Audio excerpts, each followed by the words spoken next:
देख रहे हैं कि हमारे साथ ओला के सर जुड़ चुके हैं। मेरा नाम राहुल है, मैं यूएस में जॉब करता था और अभी मैं यहाँ पे अपना करियर ढूंढ रहा हूँ ओला उबर में। साथ साथ मैं अपनी ब्लॉगिंग भी कर रहा हूँ उसमें। बस ज़्यादा नहीं, आरसी लगता है, इंश्योरेंस बीमा लगता है, लाइसेंस हो गया, आधार कार्ड हो गया। सर लाइसेंस हमारे पास कोई भी 4 व्हीलर का है तो क्या उससे हम ओला उबर में लगा सकते हैं? हाँ एकदम कि लगा। ज़रूरी है कि हमारे पास कमर्शियल लाइसेंस होना चाहिए, तो उसमें दिन की कितनी कमाई कर लेते हैं?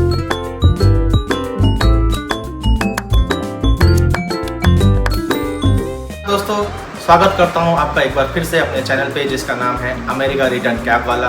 जैसा कि आपको मैंने पिछली वीडियो में बताया था कि मैं अमेरिका में जॉब करता था और फिलहाल मैं इंडिया आ चुका हूं और यहाँ पे मैं अपना करियर एक कैब ड्राइवर के रूप में ढूंढ रहा हूं और जिसमें मैं चाहता हूं कि आप मेरे साथ इस जर्नी में शामिल हों। तो दोस्तों जैसा कि आप जानते हैं, पिछली वीडियो में मैंने आपको बताया था कि आप लर्निंग लाइसेंस पे ओला, उबर, कैब या कोई भी टैक्सी नहीं चला सकते हैं। और मैंने ये भी बताया Hyundai की और किस तरह से बेहतर है मारुति सुजुकी की डिज़ायर से, और आप अर्टिका से किस तरह से ज़्यादा पैसे कमा सकते हैं। तो आज हम फिर से फील्ड पे जाएंगे, अपने ओला उबर भाइयों से बात करेंगे और उनसे कुछ नई जानकारी लेंगे। तो चलिए स्टार्ट करते हैं।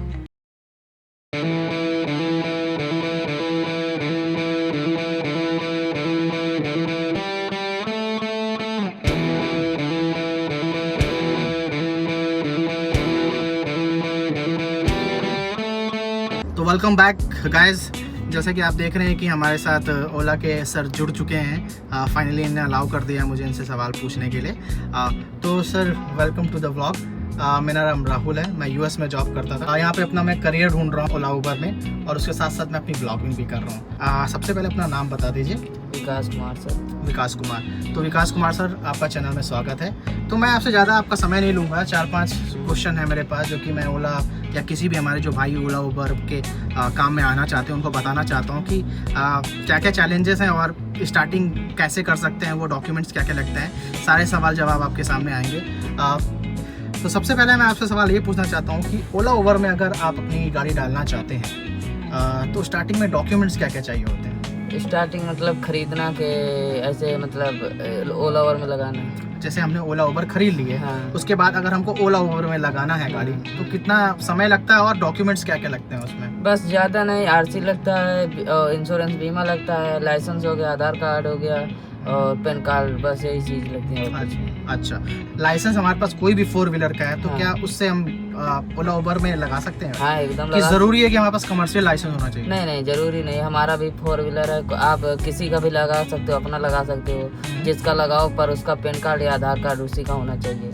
अच्छा, मतलब हम किसी तो दोस्तों एक नई चीज़ यहाँ पे जानने को मिली है कि हम कोई भी किसी का भी हम लाइसेंस या हाँ। आधार कार्ड या पैन कार्ड लगा सकते हैं। हाँ। लेकिन वो वैलिड होना चाहिए, ज़रूरी नहीं है कि वो कमर्शियल हो। लेकिन अगर उस लाइसेंस पे आप गाड़ी चला रहे हैं तो उसका क्या कोई?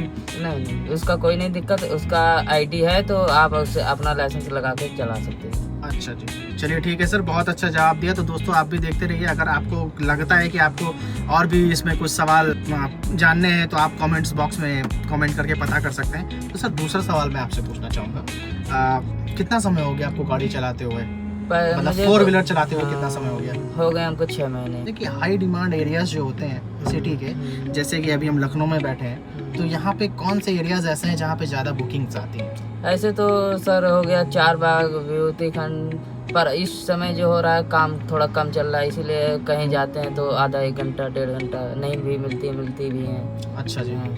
तो मतलब बारिश होती है तो ज़्यादा मतलब राइड आती है फिर। अच्छा, तो जैसा कि सर ने बताया तो कि हाई डिमांड एरियाज वो हैं जहाँ पे जैसे कि आपके स्टेशंस हो गए, जो हमारा चारबाग स्टेशन हो गया, लुलु मॉल हो गया, और ऑब्वियसली गोमती नगर, हजरतगंज हो गया। जी, हजरतगंज और गोमती नगर वैसे भी आप लोग सब जानते हैं कि लखनऊ का पॉश एरिया है, तो वहाँ पे ज़्यादा राइड्स मिलती हैं। ठीक है सर, बहुत अच्छा जवाब दिया आपने। हमारे लोगों को, हमारे जो व्यूअर्स हैं उनको पता लगेगा, हमारे व्यूअर्स जो भी आना चाहते हैं ओला उबर में ज्वाइन होना चाहते हैं, तो आउट स्टेशन या लोकल अगर आप कोई भी कैब चलाते हैं तो ज़्यादा कमाई किस में है, आउट स्टेशन में है या लोकल में है? वैसे तो लोकल में फ़ायदा है, अगर राइड मिलती रहे, इधर से उठाया उधर उतारा तो तुरंत मिल जाए, तो वैसे लोकल में फ़ायदा है। लोकल में ज़्यादा फ़ायदा है। और अगर आउट स्टेशन करना हो तो क्या उस मेरे हिसाब से जितना मैं जानता हूँ उसमें थोड़ा सा माइलेज की बचत होती है और पैसा मतलब अगर नहीं, ऐसे देखो लोकल में ये फायदा होता है, गाड़ी कम चलती है और अच्छी कमाई होती है, लोकल में ये फायदा है। लोकल में भी फायदा है, हाँ, लेकिन भी फायदा है। अगर आपके पास छोटी गाड़ी हाँ, है तो छोटी गाड़ी। हाँ, और बड़ी गाड़ी है तो आउट स्टेशन में ज़्यादा फायदा है। आउट स्टेशन ज़्यादा अच्छा। फायदा है। तो सर बहुत अच्छे से जवाब दे रहे हैं सर। देख रहे हैं अभी बहुत छोटी उम्र, इनकी क्या उम्र होगी सर आपकी? सर ऐसे तो सब लोग बोलते हैं 18 से कम ही है। नहीं पर हमको तो नहीं लगता है आप 18 के, आप तो 15-16 के लगते हैं। वैसे सबको बोलता है, पर 18 प्लस है, लाइसेंस भी दिखा सकते हैं। नहीं लाइसेंस दिखाने की कोई जरूरत नहीं, आपने बोल दिया। किसी की होती है कि एज कम ही दिखती है। हाँ। कि आउट स्टेशन जो होता है ओला, उबर या रैपिडो में कितने समय बाद खुलता है? मतलब कितने समय बाद हम आउट स्टेशन की राइड्स बुक कर सकते हैं? तो नहीं होगा कि 6 महीने बाद ओला चलाने के या 1 साल ओला चलाने तक हम कोई आउट स्टेशन हमारा खुलता नहीं है, ऐसा भी होता है? नहीं कोई कुछ नहीं। मतलब तुरंत ही जैसे ही आपके पास कोई भी बुकिंग आती है, हाँ। चाहे वो आउट स्टेशन की है चाहे हाँ, लोकल की, तो हम उसको एक्सपेक्ट कर सकते हैं, एक्सेप्ट कर सकते हैं। फाइनल क्वेश्चन पे आता हूँ, जो हमारे व्यूवर्स भी जानना चाहेंगे। जैसे कि आपने अभी शुरू किया है करियर अपना, 18 साल के ही हैं, तो हमारे व्यूवर्स भी अगर कोई भी ओला उबर में आना चाहता है, कि जानना चाहते हैं कि अपना काम है ये तो है ना, हाँ। किसी की गुलामी नहीं करनी किसी की है, गुलामी नहीं। तो इसमें अगर आप मेहनत करते हैं, सबसे पहले तो मेहनत सबसे पहले है। मेहनत नहीं है तो कुछ नहीं है। लेकिन अगर कोई भी ऐसा इंसान हो, कोई भी हमारे ऐसा व्यूवर्स हो जो मेहनत करके कमाना चाहते हैं, तो एक दिन में वो कितनी कमाई कर सकते हैं? सर देखो, इस साल तो कमाई कम हो रही है। पहले अच्छा। अगले साल मैं होटल में काम करता था और रात में 4 बजे निकलता था, 10 बजे तक लोग, तो ठंडियों का मौसम था तो 2000 रुपये 2500 हो जाते थे। अब इस समय अब आज 12 बज गया, 12 से 1 बज गया, अच्छा। तो आप 400 की कमाई की है। बहुत कम कमाई हो रही है इस समय। 400 की कमाई है कि 400 का पूरा बिजनेस है? नहीं, 400 की आज की कहते हैं सीएनजी हटा के 400 की कमाई हुई है। टोटल 400 की कमाई हुई है। टोटल 400 की हुई है।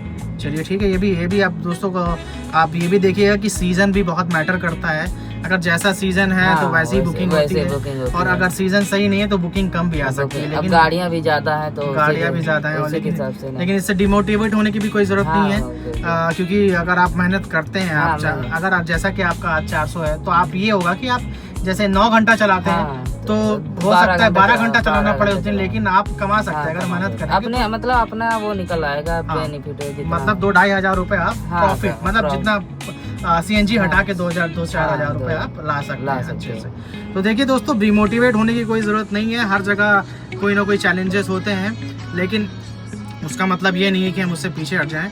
तो सर ने जैसे बताया, सर कौन सी गाड़ी चलाते हैं आप? हम पहले चलाते थे डिजायर, अब चला रहे हैं वैगनार। अच्छा, डिजायर और वैगनार। और डिजायर और वैगनार में एक और चीज़ ऐड करना चाहूँगा। डिजायर और वैगनार में क्या फ़र्क है? जैसे वैगनार तो मिनी कैटेगरी में आती है, इकोनॉमी में आ जाती है। हाँ, और डिजायर आपकी आ जाती है प्राइम में आ जाती है। तो दोनों में फ़र्क क्या है? दोनों में फ़ायदा किस में ज़्यादा है? फायदा है वैसे प्रीमियम में, डिजायर में ज़्यादा फायदा है। अगर आप डिजायर चलाते हैं तो उसमें दिन की कितनी कमाई कर लेते हैं? डिजायर मेरा भाई चलाता है, उसमें दिन की कमाई इस समय तो 2000-1500 अभी कमाई हो जाती है। 2000-1500 की कमाई हो जाती है, मतलब सेम जितना आपका इसमें होता है? नहीं, इसमें थोड़ा कम हो रहा है, उसमें ज्यादा हो जाता है। नहीं, मतलब ऑल ओवर अगर आप एवरेज देखना चाहते हो तो डिजायर में कितना कमा सकते हैं? डिजायर में आप सीजन के हिसाब से 3000-4000 प्लस करके, मतलब इससे ज्यादा, इसमें 2-2.5 हजार कर सकते हो, और डिजायर में 3 से 4 हजार रुपए आप डेली का कमा सकते हैं। क्योंकि उसमें प्रीमियम भी रहता है। अगर ओला है तो उसमें सेडान के हिसाब से पैसा भी बढ़ता है। कोई खरीदे तो अधिकतर डिजायर ही खरीदना चाहिए, डिजायर या ओरा हो गई। मतलब प्राइम कैटेगरी की गाड़ियाँ आपको खरीदनी चाहिए अगर आपके पास पैसे हैं। बाहर भी चल जाती हैं, ये इसमें बाहर की बुकिंग कम मिलती है, क्योंकि आदमी डिजायर ज्यादा चॉइस करता है। डिजायर खरीद सकते हैं दोस्तों, अगर आपके पास बजट है तो आप डिजायर खरीद सकते हैं, जिसमें आपको बुकिंग्स तो मिलेंगी। साथ में 2 कैटेगरीज की बुकिंग मिलेंगी। तो आप प्राइम की बुकिंग ले सकते हैं और मिनी की भी ले सकते हैं। और प्राइम के ये फायदा रहता है, बढ़ के चार्ज मिलता है उसमें। जैसे इसमें 200 की राइड है, उसमें तो 250 प्लस राइड आती है। और प्राइम में ये फायदा भी रहता है कि प्राइम में 250 रुपए से ऊपर की राइड्स आती है। बहुत अच्छा लगा आपसे बात करके। होप करता हूँ कि आपको ये वीडियो अच्छी लगी होगी। वीडियो अच्छी लगी होगी तो कमेंट करिएगा, और अगर आपके पास कोई भी सवाल हो इस वीडियो से रिलेटेड या ओला उबर में कार लगाने से रिलेटेड कोई भी सवाल हो तो कमेंट बॉक्स में कमेंट जरूर करिएगा। तब तक के लिए be kind, be happy and take care.